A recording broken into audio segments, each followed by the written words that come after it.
तो अब दोस्तों अगला पार्ट पढ़ने से पहले हम यहाँ पे मोटर का जो वर्किंग प्रिंसिपल है उसको थोड़ा सा हम यहाँ पे समझते हैं, ठीक है। मतलब मोटर जो होती है हमारी, ये किस प्रिंसिपल पर काम करती है। ओके, तो सबसे पहले दोस्तों ये जो मोटर होती है वो क्या डिवाइस होता है। ये मोटर एक ऐसा डिवाइस होता है दोस्तों, देखिए यहाँ पे एक मोटर एक ऐसा डिवाइस होता है जिसको आप यहाँ पे देखिए इलेक्ट्रिकल एनर्जी प्रोवाइड करते हो। आप इसको इलेक्ट्रिकल एनर्जी मतलब आप इसको करंट प्रोवाइड करते हो। ये आपको क्या करता है, ये आपको यहाँ पे मैकेनिकल एनर्जी प्रोवाइड करता है। मतलब यहाँ पे आपको कुछ कोई घूमता हुआ शाफ्ट मिलेगा, ठीक है। तो वो मैकेनिकल एनर्जी जो है आप यूज़ कर सकते हो। आप उसको फ़ैन में यूज़ कर सकते हो, आप उसको मिक्सर में यूज़ कर सकते हो, ठीक है। जैसे कि आप उसको देखिए पंप, पानी को जो है पंप करने के लिए यूज़ कर सकते हो पंप के अंदर, ठीक है। तो इसके अंदर एग्जैक्टली इलेक्ट्रिकल एनर्जी का कन्वर्जन मैकेनिकल एनर्जी में कैसे होता है उसके बारे में हम यहाँ पे डिस्कस करने वाले हैं। तो ये जो मोटर होती है दोस्तों, ये मोटर के अंदर देखिए यहाँ पे ये जो मैग्नेट के पोल्स हैं उनके बहुत सारे पेयर्स होती है, जिसमें से एक पेयर मैंने आपको यहाँ पे दिखाई हुई है, ठीक है। तो ये मैग्नेट का देखिए यहाँ पे नॉर्थ पोल है और यहाँ पे एक साउथ पोल है, ये एक पेयर है। और जब दोस्तों यहाँ पे देखिए नॉर्थ पोल और साउथ पोल रखते हैं हम, यहाँ पे क्या होगा दोस्तों, देखिए यहाँ पे एक मैग्नेटिक फील्ड प्रोड्यूस हो जाएगी जिसकी डायरेक्शन क्या होगी, नॉर्थ पोल से क्या होगी दोस्तों, देखिए यहाँ पे साउथ पोल की तरफ होगी। ये मैग्नेटिक फील्ड कुछ इस प्रकार से होगी यहाँ पर। ओके, तो दोस्तों ये जो मैग्नेटिक फील्ड है यहाँ पर, इस मैग्नेटिक फील्ड के अंदर एक कॉइल को रखा जाता है, ठीक है। तो एज्यूम करते हैं, देखिए दोस्तों हमने यहाँ पे एक कॉइल लगाई है, ये एक कॉइल को रखा जाता है यहाँ पर, कुछ इस प्रकार की कॉइल है। और ये जो कॉइल है ना, इस कॉइल के अंदर से करंट को फ्लो कर दिया जाता है, ठीक है। तो मान लेते हैं दोस्तों, देखिए यहाँ से कुछ इस प्रकार से करंट फ्लो हो रहा है। यहाँ से ऐसे जाएगा करंट, ये ऐसे जाएगा, यहाँ पे ऐसे जाएगा, ये ऐसे जाएगा, ठीक है। और यहाँ से ये वापस आएगा। तो ये जो कॉइल है इसके अंदर से देखिए यहाँ पे ऐसे करंट फ्लो हो रहा है। ओके, इस कॉइल को हम यहाँ पे नाम देते हैं, देखिए ABCD। अब हमें पता है दोस्तों कि किसी भी मैग्नेटिक फील्ड के अंदर आप किसी वायर को रखते हो। मान लेते हैं देखिए ये एक मैग्नेटिक फील्ड है यहाँ पर, और इस मैग्नेटिक फील्ड के अंदर आप किसी वायर को रखते हो। देखिए ये एक मैग्नेटिक फील्ड है और इस मैग्नेटिक फील्ड के अंदर आप किसी वायर को रखते हो। मान लेते हैं इसकी लेंथ L है, और इस वायर के अंदर से आप अगर करंट को फ्लो करते हो तो इस वायर के ऊपर एक फोर्स लगता है, ठीक है। वो फोर्स कितना लगता है ये ऑलरेडी हम देख चुके हैं दोस्तों। वो फोर्स कितना लगता है, देखिए दोस्तों यहाँ पर I into this L, I into this L into this magnetic field B into sine of theta. यहाँ पे दोस्तों ये जो थीटा एंगल है वो इस लेंथ वेक्टर और ये मैग्नेटिक फील्ड के बीच का एंगल है, ठीक है। तो यहाँ पे दोस्तों देखिए लेंथ वेक्टर और मैग्नेटिक फील्ड दोनों के बीच का जो एंगल है वो 90 है। तो यहाँ पे साइन 90 हो जाएगा 1, और फोर्स कितना लगेगा I into L into B इतना लगेगा इस वायर के ऊपर, ठीक है। तो वैसे ही दोस्तों ये लूप को हमने देखिए यहाँ पे मैग्नेटिक फील्ड के अंदर रखा हुआ है, उसके अंदर से हमने करंट को फ्लो कर दिया है। तो ये जो लूप है, ये लूप वायर से बना हुआ है। देखिए यहाँ पे 4 पार्ट्स हम इसके करेंगे, A से लेके B एक पार्ट, B से C, C से D, D से A, ठीक है। तो ये जो लूप के 4 पार्ट्स हैं, इन चारों पार्ट्स पर क्या होगा, एक फोर्स लगेगा, मैग्नेटिक फोर्स, ठीक है। तो हम 1 बाय 1 दोस्तों देखिए उसके ऊपर का फोर्स निकालते हैं। तो सबसे पहले दोस्तों ये जो AB पार्ट है उसके ऊपर कितना फोर्स लगेगा और किस डायरेक्शन में लगेगा, देखिए दोस्तों। और यहाँ पे दोस्तों ये जो फोर्स लग रहा है इस वायर के ऊपर, इस फोर्स की डायरेक्शन निकालने का क्या तरीका है, हम फ्लेमिंग का लेफ्ट हैंड रूल यूज़ करके इस फोर्स की डायरेक्शन को निकाल सकते हैं। तो यहाँ पे दोस्तों देखिए मैग्नेटिक फील्ड के लिए ये फिंगर, करंट के लिए ये फिंगर, तो फोर्स के लिए ये थंब होगा। तो यहाँ पे दोस्तों देखिए मैग्नेटिक फील्ड इस डायरेक्शन में, करंट नीचे की तरफ, तो थंब किधर जा रहा है, ऊपर की तरफ। तो ये जो वायर है, इस वायर पे ऊपर की तरफ फोर्स लगेगा, मतलब इस पेपर को perpendicular and coming out of the paper. मतलब उसकी डायरेक्शन हम देखिए यहाँ पे एक डॉट और सर्कल से दिखाते हैं। इसका मतलब क्या है, जो फोर्स लगने वाला है इसके ऊपर वो इस प्लेन, पेपर का जो प्लेन है उसको perpendicular and coming out of it ऐसे लगेगा, ठीक है। अब देखते हैं दोस्तों यहाँ पे जो AB पार्ट है, इस AB पार्ट के ऊपर कितना फोर्स लगेगा और किस डायरेक्शन में लगेगा। एज्यूम करते हैं ये लेंथ जो है L1 है और ये जो लेंथ है उसको हम L2 एज्यूम करते हैं, ठीक है। तो ये AB और CD की जो लेंथ है वो L1 है और AD और BC की लेंथ L2 है। तो सबसे पहले देखते हैं दोस्तों AB के ऊपर किस डायरेक्शन में फोर्स लगेगा और कितना लगेगा। ओके, तो सबसे पहले देखिए दोस्तों यहाँ पे AB लेंथ L1, इसके अंदर करंट इस डायरेक्शन में फ्लो कर रहा है, I करंट एज्यूम करते हैं हम। मैग्नेटिक फील्ड इस डायरेक्शन में है, ठीक है। तो फोर्स कितना लगेगा दोस्तों, force I into length L1 into magnetic field B into sine of theta, ठीक है। तो साइन ऑफ थीटा यहाँ पे दोस्तों देखिए ये जो लेंथ है और ये जो मैग्नेटिक फील्ड है, इन दोनों के बीच का एंगल 90 है। तो यहाँ पे साइन 90 हो जाएगा 1। ओके, तो ये 1 हो जाएगा यहाँ पे।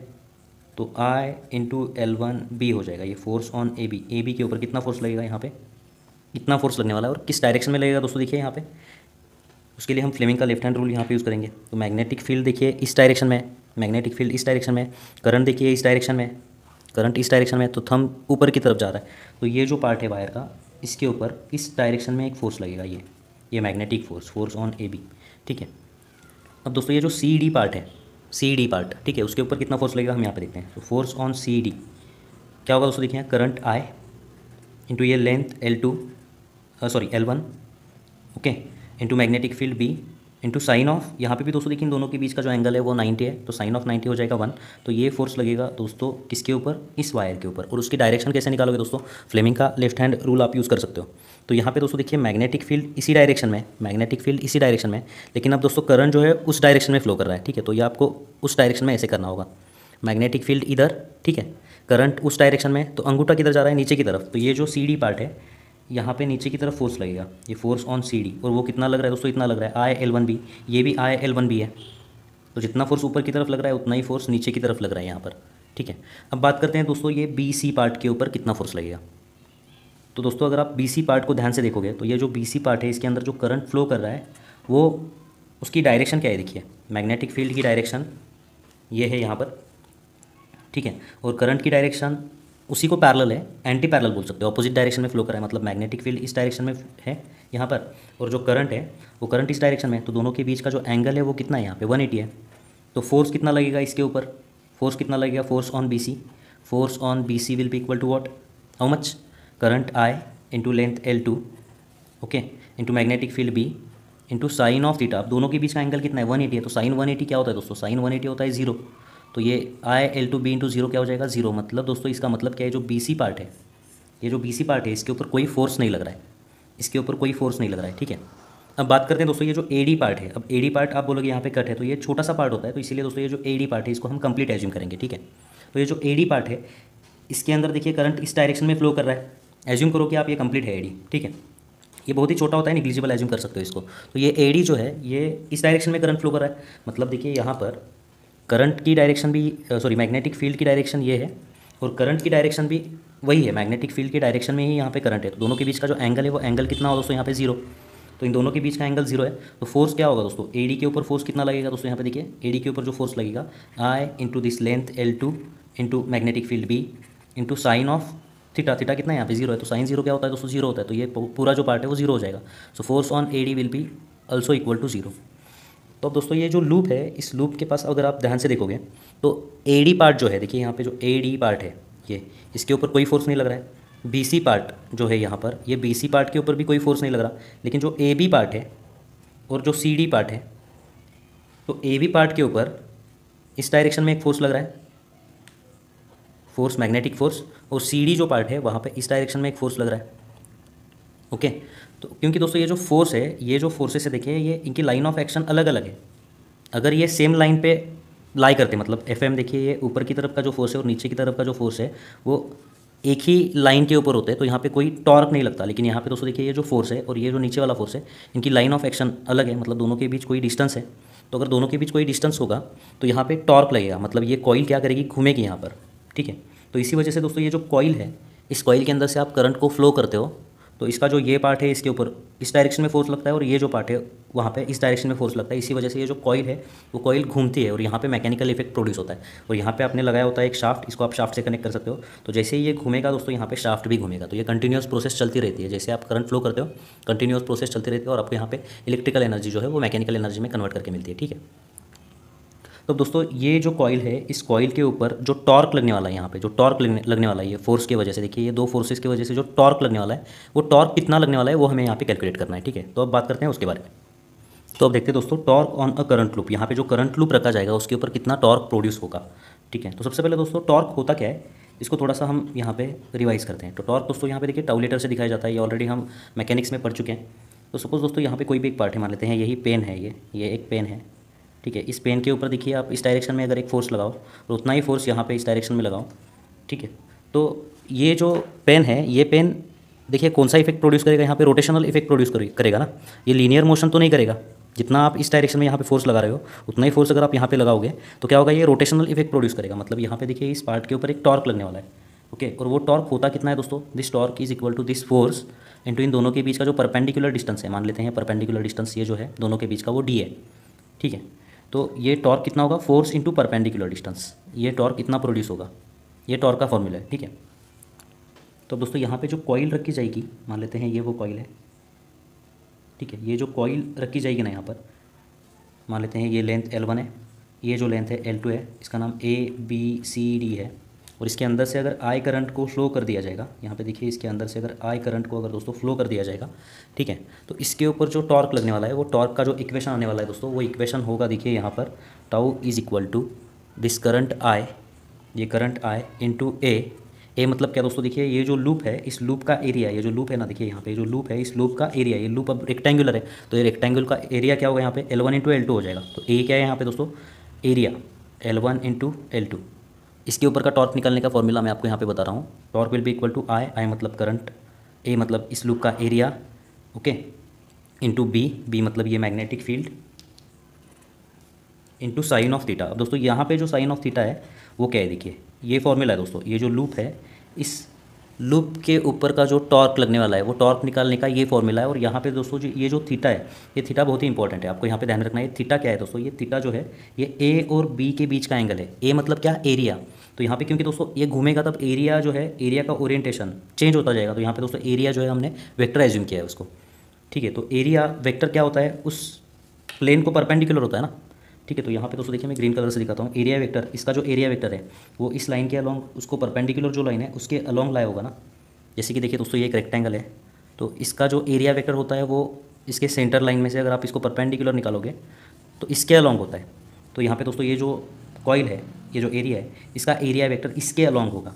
तो ये जो एरिया वेक्टर है और ये जो मैग्नेटिक फील्ड है, इन दोनों के बीच का एंगल है दोस्तों यहाँ पे, ये बहुत ही आपको अच्छे से ध्यान में रखना होगा। ये थीटा क्या है दोस्तों, यहाँ पे टॉर्क निकालते हुए जो थीटा है, ये थीटा क्या है, angle between, this is the most important part, angle between what, area vector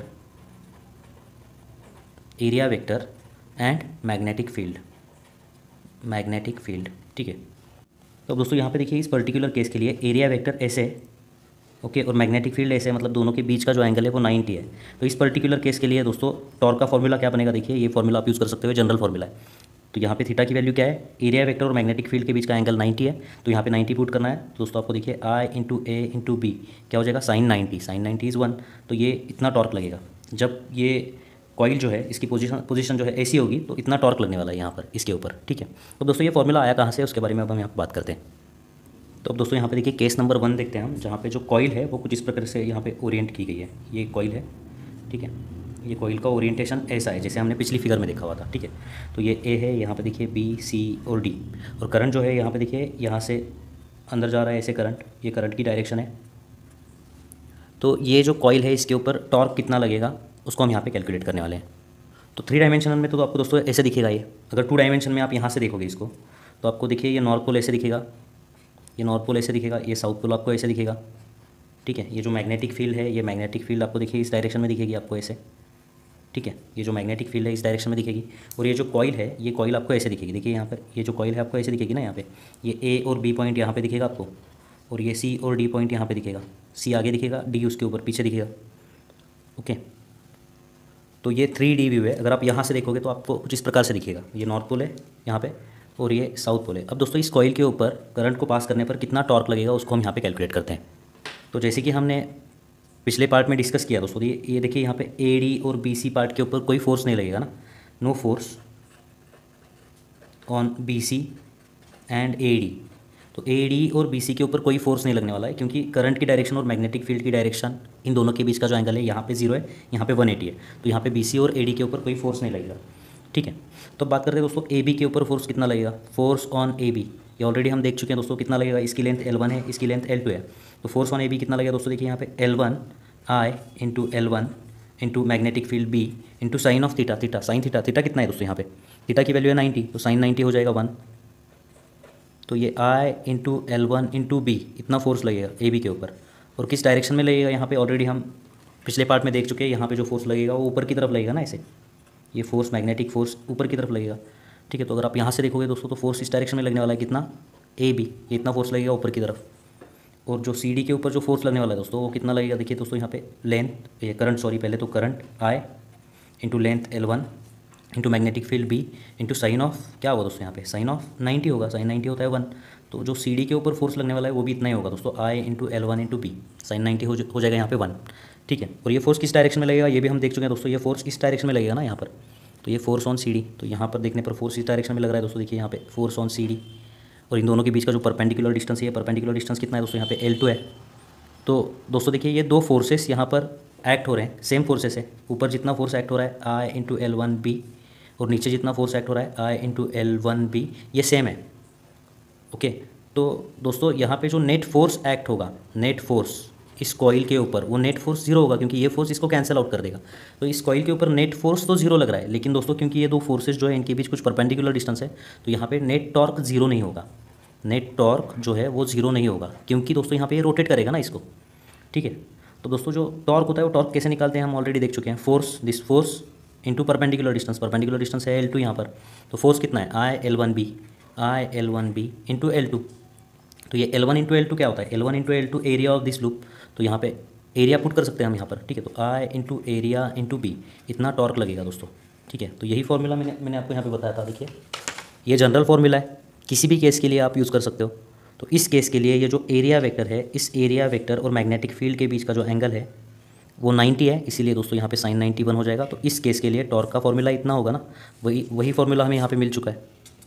ठीक है, तो आपको ये फॉर्मूला याद करने की कोई ज़रूरत नहीं, सिर्फ एक फॉर्मूला आप याद करिए दोस्तों। ठीक है, टॉर्क, ये जो कॉइल है, इस कॉइल के अंदर से अगर आप करंट को फ्लो करोगे तो इतना टॉर्क लगेगा। टॉर्क कितना लगेगा, I into A into B into sine theta. यहाँ पे आई क्या होता है, करंट, ए मतलब दोस्तों एरिया इस लूप का, बी मतलब मैग्नेटिक फील्ड, और थीटा मतलब क्या होता है दोस्तों, एरिया वेक्टर और बी के बीच का एंगल। एरिया वेक्टर मतलब वो जो लूप आपने ड्रॉ किया है उसको सिंपली आपको एक परपेंडिकुलर लाइन ड्रॉ करनी है, उस परपेंडिकुलर लाइन और मैग्नेटिक फील्ड के बीच का एंगल यहाँ पे थीटा होता है। ठीक है, तो अब देखते हैं दोस्तों केस नंबर 2। अब केस नंबर 2 में हम क्या करेंगे दोस्तों, देखिए अगर ये जो कॉइल है, ये कॉइल अगर ऐसे प्लेस्ड है, ये मैग्नेटिक फील्ड को परपेंडिकुलर, मतलब ये जो फेस है ना, इस फेस को अगर पैरेलल ऐसे प्लेस्ड है ये कॉइल।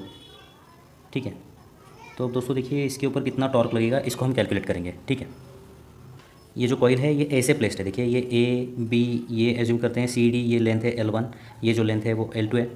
ठीक है, और करंट जो है हमारा इस डायरेक्शन में फ्लो कर रहा है। करंट जो है देखिए हमारा ऐसे फ्लो कर रहा है यहाँ पर।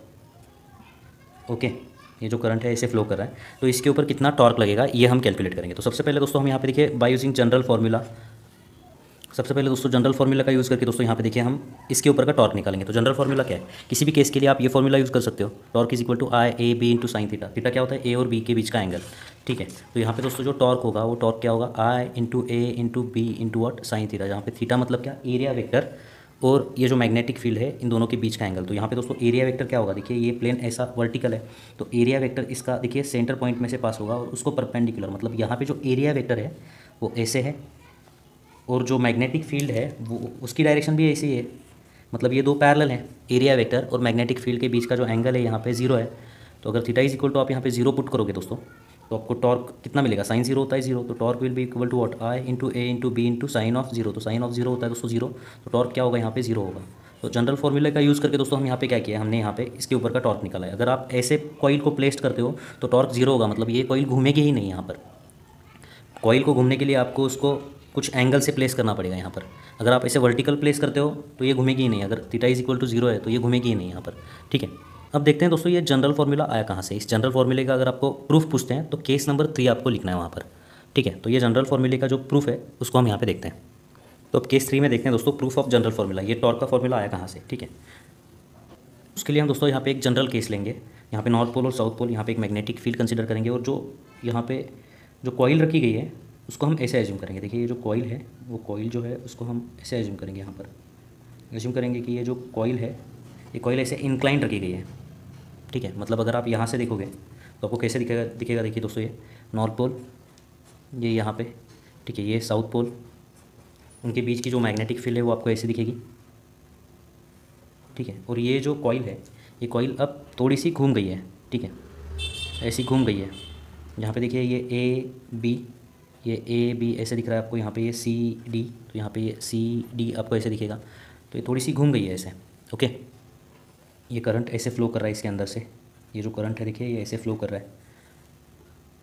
ठीक है, अब ये जो दोस्तों देखिए ये जो लेंथ है ये L1 है, ये जो लेंथ है L2 है, और ये जो एरिया है, इस एरिया का जो एरिया वेक्टर है वो एरिया वेक्टर क्या होगा, इस प्लेन को परपेंडिकुलर होगा ना, मतलब ये कुछ इस प्रकार से होगा। तो यहाँ से देखने पर आपको अच्छे से नहीं दिखेगा, यहाँ से देखने पर आपको दिखेगा दोस्तों। देखिए ये जो एरिया वेक्टर है वो एरिया वेक्टर एज्यूम करते हैं हम इस लाइन के अलॉन्ग होगा, इसको परपेंडिकुलर ना। ठीक है, ओके, तो दोस्तों एज्यूम करते हैं ये एरिया वेक्टर और ये जो मैग्नेटिक फील्ड है यहाँ पर, इन दोनों के बीच का जो एंगल देखिए, मैग्नेटिक फील्ड इस डायरेक्शन में, एरिया वेक्टर इस डायरेक्शन में, तो दोनों के बीच का जो एंगल है वो थीटा है यहाँ पर। ओके, तो जनरल केस में हम क्या कंसिडर करेंगे, angle between area vector and magnetic field is theta. इससे पहले जो दो केसेस पढ़े वहाँ पे दोस्तों देखिए थीटा इज इक्वल टू, पहले हमने 90 एज्यूम किया, फिर theta is equal to 0 assume किया, ठीक है। ओके, अब यहाँ पे दोस्तों हम एज्यूम करेंगे कि angle between A and B is theta है, तो कितना टॉर्क लगने वाला है, ये फॉर्मूला आने वाला है, कहाँ से आया उसको हम यहाँ पे देखते हैं। तो अब दोस्तों हर एक पार्ट के ऊपर फोर्स हम यहाँ पे कैलकुलेट करेंगे। तो सबसे पहले दोस्तों देखिए ए बी जो पार्ट है, ए बी पार्ट, ठीक है, इसके ऊपर कितना फोर्स एक्ट होगा और किस डायरेक्शन में होगा। तो force on A B will be equal to what, this current I, ठीक है, I into length L1 into magnetic field B into sine of theta. अगर आप दोस्तों यहाँ पे थीटा देखोगे तो मैग्नेटिक फील्ड और ये जो लेंथ वेक्टर है दोनों के बीच का एंगल 90 है, तो यहाँ पे दोस्तों ये हो जाएगा साइन 90, ठीक है। मैग्नेटिक फील्ड इस डायरेक्शन में, लेंथ इस डायरेक्शन में, तो दोनों भी अभी भी परपेंडिकुलर है यहाँ पर, तो साइन 91 हो जाएगा। तो फोर्स ऑन ए बी क्या होगा दोस्तों, यहाँ पे आई इंटू L1 इंटू बी हो जाएगा, इतना फोर्स एक्ट होगा, ये ए बी के ऊपर इतना फोर्स एक्ट हो रहा है। और अगर फ्लेमिंग का लेफ्ट हैंड रूल आप यूज़ करोगे, मैग्नेटिक फील्ड करंट, तो फोर्स आपको मिलेगा इस डायरेक्शन में, तो फोर्स इस डायरेक्शन में लग रहा है, ए बी के ऊपर देखिए फोर्स इस डायरेक्शन में लग रहा है, और उतना ही फोर्स इस सी डी के ऊपर इस डायरेक्शन में लगेगा, फोर्स ऑन सी डी, ठीक है। तो ये फोर्स ऑन ए बी और फोर्स ऑन सी डी यहाँ पे 3 डायमेंशन में तो आपको कैसे दिखेंगे, 2 डायमेंशन में देखिए, फोर्स ऑन ए बी आपको यहाँ पे दिखेगा और फोर्स ऑन सी डी आपको देखिए यहाँ पे दिखेगा ऐसे। ओके, अब अगर आप दोस्तों पार्ट बी सी और ए डी अगर आप कंसिडर करोगे, तो ये बी सी के ऊपर फोर्स जो लगने वाला है वो दोस्तों देखिए इस डायरेक्शन में लगेगा, और जितना फोर्स बी सी के ऊपर लगेगा उतना ही फोर्स दोस्तों ए डी के ऊपर लगेगा, ठीक है। तो अब दोस्तों ये जो कॉइल है, इस कॉइल के ऊपर नेट फोर्स कितना होगा, देखिए इस डायरेक्शन में जितना फोर्स यहाँ पे लग रहा है उतना ही फोर्स यहाँ पे लग रहा है, तो ये एक दूसरे को कैंसिल करेंगे। यहाँ पे देखिए जितना फोर्स ऊपर लग रहा है उतना ही फोर्स नीचे लग रहा है, तो ये भी एक दूसरे को क्या करेंगे, कैंसिल करेंगे। तो ये जो कॉइल है, इस कॉइल के ऊपर नेट फोर्स तो 0 लगेगा, ये ऑलरेडी हम इसको प्रूव कर चुके हैं। अगर कोई क्लोज्ड सर्किट या क्लोज्ड कॉइल है तो उसके ऊपर नेट फोर्स 0 होता है, मैग्नेटिक फील्ड के अंदर, उसके अंदर अगर करंट फ्लो करोगे तो नेट फोर्स 0 होता है उसके ऊपर, ये ऑलरेडी हम देख चुके हैं। तो कोई भी केस में नेट फोर्स तो 0 ही होगा। लेकिन दोस्तों यहाँ पे देखिए ये जो फोर्स है और ये जो फोर्स है, ये फोर्स इस लाइन के अलॉन्ग लग रहा है, और ये जो फोर्स है देखिए यहाँ पे इस लाइन के अलॉन्ग लग रहा है, तो इन दोनों के बीच कुछ यहाँ पे देखिए परपेंडिकुलर डिस्टेंस है ना, इतना परपेंडिकुलर डिस्टेंस है ये, तो यहाँ पे दोस्तों टॉर्क होगा, टॉर्क लगेगा इसके ऊपर।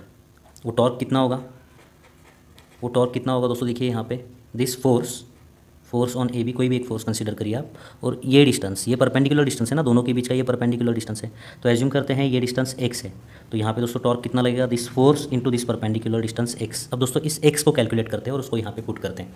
उससे पहले एफ ए बी हमें पता है कितना है, देखिए दोस्तों यहाँ पे आई L1 भी है, आई L1 भी है, और x की वैल्यू कितनी है दोस्तों यहाँ पे, वो हमें कैलकुलेट करनी है। तो सबसे पहले दोस्तों यहाँ पे x की वैल्यू कैलकुलेट करते हैं। तो ये जो फिगर है इसको थोड़ी सी हम यहाँ पे इनलार्ज करके दिखाते हैं। तो सबसे पहले दोस्तों देखिए ये लाइन यहाँ पे, ये फिर ये मैग्नेटिक फील्ड, ये मैग्नेटिक फील्ड की डायरेक्शन, ओके, और ये एरिया वेक्टर जो होगा वो इसे परपेंडिकुलर होगा ना, तो एरिया वेक्टर दोस्तों, ये एरिया वेक्टर और मैग्नेटिक फील्ड के बीच का एंगल कितना है यहाँ पे, ये थीटा है। ओके, हमें क्या करना है दोस्तों, हमें देखिए यहाँ पर हमें ये डिस्टेंस फाइंड आउट करना है, हमें यहाँ पे एक्स डिस्टेंस फाइंड आउट करना है, ठीक है। तो अगर आप ध्यान से देखोगे दोस्तों, तो ये और ये एंगल कितना है, 90 है, उसमें से ये अगर थीटा माइनस होता है तो ये एंगल कितना होगा, देखिए यहाँ पे जो रेड कलर का मैं दिखा रहा हूँ वो एंगल कितना होगा, 90 माइनस थीटा होगा ना। ये अगर थीटा है, ये अगर 90 है, तो ये कितना होगा, 90 माइनस थीटा होगा। तो ये अगर 90 माइनस थीटा है तो ये एंगल कितना होगा, अपोजिट एंगल्स हैं, तो ये भी क्या होगा दोस्तों यहाँ पे 90 माइनस थीटा होगा, सेम होंगे ना, ये एंगल और ये एंगल सेम होगा, 90 माइनस थीटा। तो दोस्तों ये 90 माइनस थीटा है, ये यहाँ पे 90 है, तो ये एंगल कितना होगा, ये एंगल कितना होगा, देखिए दोस्तों ये 90 है, ये 90 माइनस थीटा है, तो ये एंगल कितना होगा। ट्रायंगल की जो 3 एंगल्स होते हैं उनकी एडिशन 180 होती है, ठीक है। तो ये 90 है, तो इन दोनों की एडिशन 90 होगी, ठीक है। ओके, तो अगर 90 में से अगर आप ये माइनस करते हो तो आपको ये एंगल मिल जाएगा, ठीक है। So this angle is equal to what, 90 minus this angle, ये एंगल कितना है, 90 माइनस थीटा। तो ये ब्रैकेट को अगर आप ओपन करोगे यहाँ पे तो ये क्या हो जाएगा, 90 माइनस 90, ये माइनस माइनस हो जाएगा, प्लस प्लस थीटा हो जाएगा, तो ये 90 कैंसिल आउट हो जाएगा यहाँ पे, ये जो एंगल है ये थीटा हो जाएगा। तो यहाँ पे दोस्तों ज्योमेट्री का यूज़ करके हमने ये एंगल पता कर लिया है, ये एंगल जो है वो कितना होगा दोस्तों, देखिए यहाँ पे ये एंगल जो होगा थीटा होगा, ठीक है। तो अब कंसिडर करते हैं ये ट्रायंगल। तो ये ट्रायंगल जो है दोस्तों देखिए, ये जो ट्रायंगल है, इस ट्रायंगल में ये लेंथ कितनी है, ये जो लेंथ है वो L2 है, ओके, ठीक है। और ये जो एंगल अभी अभी हमने फाइंड आउट किया है दोस्तों, ये जो अभी अभी एंगल फाइंड आउट किया है ये कितना है, थीटा है यहाँ पर, which is the angle between area vector and magnetic field. ठीक है, और हमें ये डिस्टेंस पता करना है x। तो हम किस ट्रिग्नोमेट्री रेशियो का यूज़ करें, यहाँ पे देखिए अपोजिट साइड हाइपोटेन्यूज, तो हम साइन थीटा का यूज़ करेंगे। तो साइन थीटा क्या होता है दोस्तों, देखिए यहाँ पे साइन थीटा क्या होता है, sine theta is equal to opposite side divided by hypotenuse होता है। तो अपोजिट साइड है x, तो हाइपोटेन्यूज है यहाँ पे L2, तो x की वैल्यू यहाँ से आपको मिल जाएगी। Therefore x is equal to what, L2 sine theta, L2 sine theta. ठीक है, तो यहाँ पे अगर x की जगह पर आप यहाँ पे L2 साइन थीटा पुट करते हो दोस्तों, तो आपको जो टॉर्क है उसका फॉर्मूला मिल जाएगा क्या, I L2B, सॉरी यहाँ पे L1 है ना, सॉरी L1B इंटू एक्स की वैल्यू कितनी है दोस्तों यहाँ पे L2 sine theta, L2 sine theta. तो यहाँ पे L1 इंटू L2 क्या हुआ दोस्तों, ये L1 इंटू देखिए L2 क्या हुआ, इसका एरिया। तो L1 इंटू L2 की जगह पर आप यहाँ पे एरिया को पुट कर सकते हो। तो दोस्तों देखिए ये I into area into B into sine theta. ठीक है, ये टॉर्क का फॉर्मूला आपको मिलेगा यहाँ पर। ओके, तो यही फॉर्मूला मैंने यहाँ पर लिखा हुआ है। ओके, तो एग्जाम में थ्योरी एग्जाम अगर आप दे रहे हो दोस्तों, तो ये थ्योरेटिकल प्रूफ आपको पूछ सकते हैं, torque on a loop. Okay, क्या हेडिंग होगा उसका, torque on a current loop का ये फॉर्मूला डिराइव करिए। तो अगर डेरिवेशन पूछते तो आपको ये लिखना होगा। अगर आपको ये डेरिवेशन नहीं करना है तो सिर्फ एक फॉर्मूला आपको ध्यान में रखना है, torque on a current loop is equal to I into A into B into sine theta, ये फॉर्मूला है दोस्तों उसका। तो ये दोस्तों torque on a current loop जो है ना, ये देखिए दोस्तों यहाँ पे torque on a current loop, इसका जो फॉर्मूला है वो फॉर्मूला क्या है, torque is equal to I into A into B into what, sine of theta. जहाँ पे दोस्तों थीटा क्या होता है, it is angle between this area vector and this magnetic field, इन दोनों के बीच का एंगल होगा। ओके, तो दोस्तों ये फॉर्मूला कब यूज़ करना है, अगर एक टर्न है, लूप का एक टर्न है, मतलब देखिए ये लूप जो है सिर्फ एक टर्न का बना हुआ है, तो ये फॉर्मूला यूज़ करना है। लेकिन दोस्तों अगर बहुत सारे टर्न्स हैं, ऐसे बहुत सारे टर्न्स होते हैं, देखिए ये ऐसे बहुत सारे टर्न्स हैं, ठीक है, और ये नंबर ऑफ़ टर्न्स जो है ना, 1 2 3 ऐसे n नंबर ऑफ़ टर्न्स हैं, तो उसके लिए टॉर्क का फॉर्मूला क्या होगा दोस्तों, उसके लिए जो टॉर्क का फॉर्मूला आपको यूज़ करना है, that is equal to this number of turns into this I A B sine theta. ठीक है, तो अगर ये कॉइल सिर्फ एक टर्न से बनी हुई है तो टॉर्क ये फॉर्मूले से निकलेगा। और अगर दोस्तों n टर्न्स है, आपकी जो मोटर होती है, एग्जैक्ट मोटर देखते हो ना आप, उसके अंदर बहुत सारे टर्न्स होते हैं। ठीक है, एक टर्न नहीं होता, तो ये बहुत सारे टर्न्स के लिए टॉर्क का ये फॉर्मूला होगा। ओके, अब दोस्तों ये n इंटू आई इंटू ए, ये जो टर्म है, इसी टर्म को मैग्नेटिक मोमेंट बोला जाता है, जिसके बारे में हम बाद में बात करेंगे। ठीक है, तो यहाँ पे ये वीडियो खत्म होता है, मिलते हैं दोस्तों आपसे अगली वीडियो में, धन्यवाद।